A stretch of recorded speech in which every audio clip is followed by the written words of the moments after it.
ছাত্রলীগের কুলাঙ্গার নেতা মানিক মিষ্টি বিতরণ করেছে, তার বিচার পর্যন্ত আমরা এখনো পাই নাই। শুধুমাত্র যে কোনো ঘটনা ঘটলেই শুধুমাত্র নির্বাচনী একমাত্র সমাধানের দিকে একটি বৃহৎ রাজনৈতিক দল যে বুনিয়া ওড়াচ্ছে, আমরা তো দেখতে পাচ্ছি তাদের কিছু কর্মীর মাধ্যমে এই ধর্ষণের ঘটনা, লুটতরাজের ঘটনাগুলো ঘটছে। আমরা স্পষ্টভাবে বলতে চাই, এদেশের মানুষকে নারীদের সার্বভৌমত্ব, নারীদের যে সাংসদিত্বের নিরাপত্তা, এ বিধানের ক্ষেত্রে যদি ঐক্যমত পোষণ করতে না পারে, এই বাংলাদেশের রাজনীতিতেও আপনাদেরকে মাইনাস করা হবে, আপনাদেরকে সমর্থন দিবে না।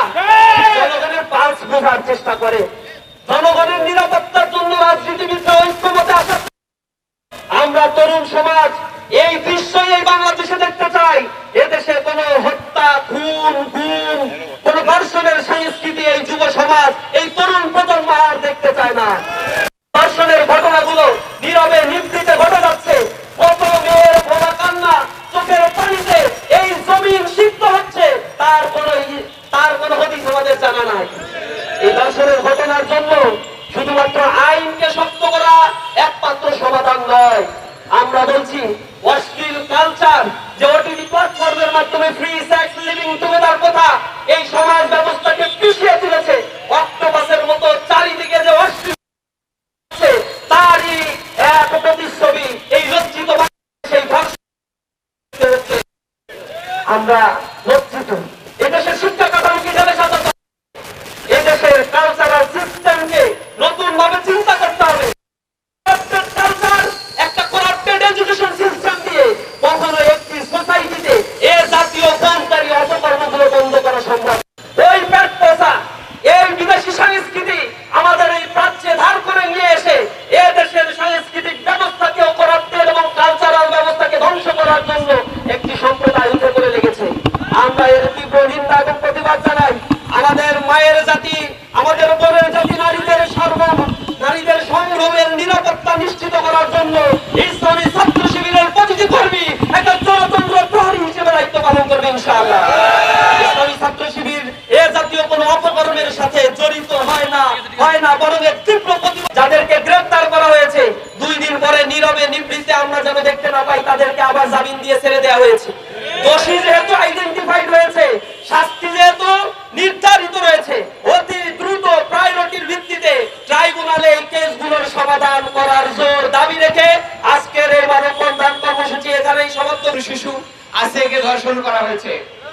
সংগ্রামী উপস্থিতি, একটি রিপোর্টের মাধ্যমে আমরা জানতে পেরেছি বাংলাদেশে বিগত 5 বছরে 11,758 জন নারীকে নির্যাতন করা হয়েছে। এটি প্রমাণ করে বাংলাদেশের বিগত ইতিহাসে কখনো তাদের বিরুদ্ধে সোচ্চারা হয়নি, কোন আইনগত পদক্ষেপ নেওয়া হয়নি।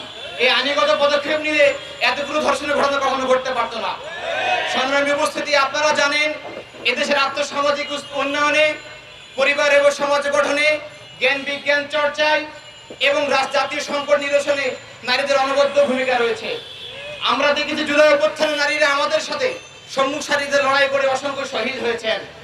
কিন্তু বর্তমানে আমরা দেখেছি নারীদেরকে বর্তমানে বন্যায়ন করা হয়েছে। নারী স্বাধীনতার নামে, নারীর মুক্তির নামে তাদেরকে বন্যায়ন করা হয়েছে। আমরা আরো লক্ষ্য করেছি আমাদের দেশে বিভিন্ন মিডিয়া জগতে, কর্পোরেট ইন্ডাস্ট্রিতে এবং আমাদের দেশে যে সমস্ত ফ্যাশন ইন্ডাস্ট্রি রয়েছে সেখানে নারীদেরকে মুনাফা ভোগের পণ্য হিসেবে ব্যবহার করা হচ্ছে।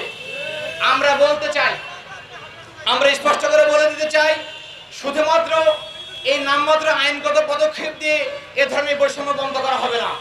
এই বৈষম্য বা আইনগত পদক্ষেপ চলছে বলেই বর্তমানে কর্মক্ষেত্রে বৈষম্য তৈরি হয়েছে, পারিবারিক অবক্ষয় তৈরি হয়েছে, নারীরা নিরাপত্তাহীনতায় ভুগছে এবং সহিংসতা দেখা দিচ্ছে।